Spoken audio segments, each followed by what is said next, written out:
আসসালামু আলাইকুম। স্বাগতম সবাইকে টেকনোসফটের পক্ষ থেকে। আজকে আমরা দেখব একাডেমিক্সের বাল্ক এসএমএস অ্যান্ড ইমেল নামে যে অপশনটি আছে সেটি। প্রথমে আমরা চলে যাচ্ছি বাল্ক এসএমএস অ্যান্ড ইমেইলে। সেখান থেকে আমরা চলে যাচ্ছি সেন্ড এসএমএস অ্যান্ড ইমেইলে। এবার আমরা প্রথমে দেখব এসএমএস এর জন্য। এসএমএস এর জন্য যেটা আমরা দেখব মূলত সেমই হবে আমার ইমেইলের জন্য। তো প্রথমে আমরা এসএমএস এর জন্য দেখে নিচ্ছি। আমি এখানে একটা ক্যাম্পেইনের নাম তৈরি করে নিচ্ছি, টেমপ্লেট নিয়ে নিচ্ছি। মূলত আমার এখানে এসএমএস এর যে টেমপ্লেটটি আছে আমি এটা যেভাবে রেডি করব ঠিক সেভাবে আমার এখানে চলে আসবে। এসএমএস এর গেটওয়েগুলো আমি দেখে নিচ্ছি। গেটওয়েটা হচ্ছে আমি বাল্ক এসএমএস বিডি থেকে যদি এসএমএসগুলো আমি কিনি তাহলে আমি গেটওয়েটা এখান থেকে সিলেক্ট করতে পারবো। আপনি চাইলে এখান থেকে টেমপ্লেটের একটা আইডি এখান থেকে দিতে পারেন। কত নাম্বার মেসেজ আমি সেটা দিয়ে দিচ্ছি।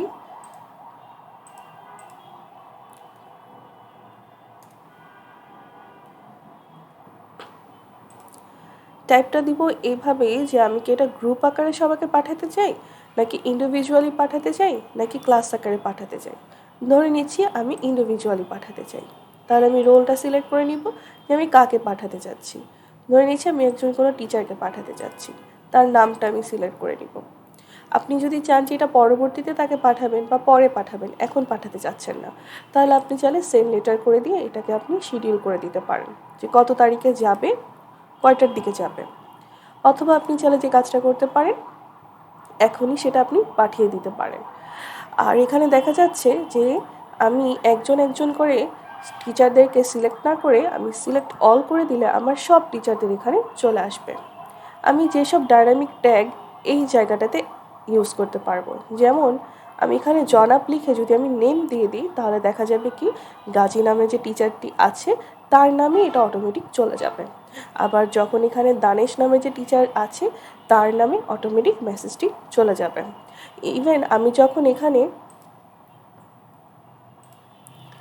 ইমেলের ট্যাগটি দিব তাদের পার পার্সনে ইমেলে চলে যাবে। আচ্ছা, যখন আমি মোবাইলের ট্যাগটি দিব তাদের মোবাইল নাম্বারে অটোমেটিক চলে যাবে। আচ্ছা, আমি এটা দিয়ে সেন্ড করে এখন যখন আমি দিব তখন দেখা যাবে কি প্রত্যেকের কাছে একটা এসএমএস চলে যাবে। সেম প্রসেসে ইমেলের জন্য আমি দেখব। আমি ক্যাম্পেইনের নামটা সিলেক্ট করে দিব, টেমপ্লেট এখান থেকে আমি সিলেক্ট করে দিয়ে কি মেসেজটা আমার হবে ইমেলের জন্য তা দিয়ে, যেটা আমি এসএমএসের জন্য করেছিলাম ইমেলের সাবজেক্ট টাইপ এগুলো দিয়ে আমি এটা সেন্ড করে দিতে পারি। এবার আমি চলে যাচ্ছি এসএমএস আর ইমেলের রিপোর্টে। আমি ক্যাম্পেইনটা এখান থেকে সিলেক্ট করতে পারি যে এটা কি আমার এসএমএস ক্যাম্পেইন ছিল নাকি আমার ইমেল ক্যাম্পেইন ছিল। আচ্ছা, এবার কি আমি রেগুলারভাবে পাঠিয়েছি কিনা কিংবা আমি এটা শিডিউল করে পাঠিয়েছি কিনা। তারপর এখান থেকে আমি এটা ডেটটা সিলেক্ট করে দিতে পারি বা এই বছরেরটা দেখতে পারি বা এই মাসেরটা দেখতে পারি। আমি এটা ফিল্টার করে দিলে আমার একটা রিপোর্ট চলে আসবে যে কাকে কাকে এসএমএস আমাকে পাঠানো হয়েছে, সেটার স্টেটাসটা আমার কী।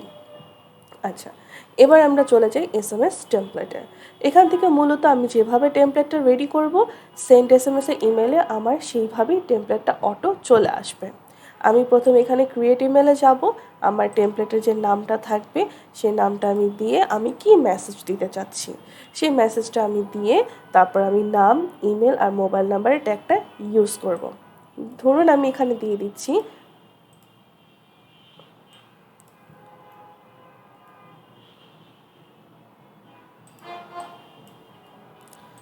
গাছ লাগান, দূষণ কমান, এটা হচ্ছে আমার টেমপ্লেটের নাম।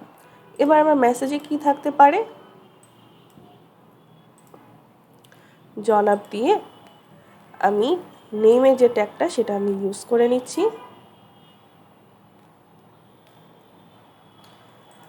এবার আমার মূল যে মেসেজটা থাকবে বডিতে আমি সেই মেসেজটা দিয়ে দিচ্ছি। এবার আপনি আপনার মতো চাইলে ইমেল আর মোবাইল নাম্বার যে ট্যাগটি আছে সেটাও ইউজ করতে পারেন। এটা আপনি সেভ করে দিন, আপনার লিস্ট আকারে এটা চলে আসবে। যখন আপনি সেন্ড এসএমএস আর ইমেল থেকে আপনি যখন টেমপ্লেটটা সিলেক্ট করবেন আপনার এই মেসেজটা অটোমেটিক চলে আসবে। সেম প্রসেসে আপনি ইমেল টেমপ্লেটের জন্য করতে পারেন। আপনি এখান থেকে ইমেল টেমপ্লেটটা ক্রিয়েট করবেন, লিস্ট আকারে আপনাকে দেখাবে। এবার আমি চলে যাই স্টুডেন্টের বার্থডে উইশেসের জন্য, যে আমি দেখতে পারবো আমি দিস ইয়ার সিলেক্ট করে নিচ্ছি। এই বছরে আমার কোন কোন স্টুডেন্টের বার্থডে আছে আমি সেগুলো দেখতে পারবো, সব স্টুডেন্টের আমি লিস্টগুলো দেখতে পারবো। আচ্ছা, যে কাজটা আমি করতে পারবো এখান থেকে, আমি বাল্ক আকারে সবাইকে সিলেক্ট করতে পারি, করে আমি এখান থেকে সেন্ড উইশ করতে পারি। এখানে আমি ইয়েস কন্টিনিউ দিয়ে দিলে কি হবে, আমার প্রত্যেকের ফোন নাম্বারে অথবা ইমেল নাম্বারে আমার সেই বার্থডে এসএমএসগুলো চলে যাবে। সেম প্রসেসে আমি যে কাজটা করতে পারি, আমার স্টাফদের জন্য আমি বার্থডেটা সেন্ড করতে পারি, বার্থডে উইশটা আমি সেন্ড করতে পারি। এই ছিল আমার বাল্ক এসএমএস অ্যান্ড ইমেলের একটা ওভারভিউ। ধন্যবাদ সবাইকে।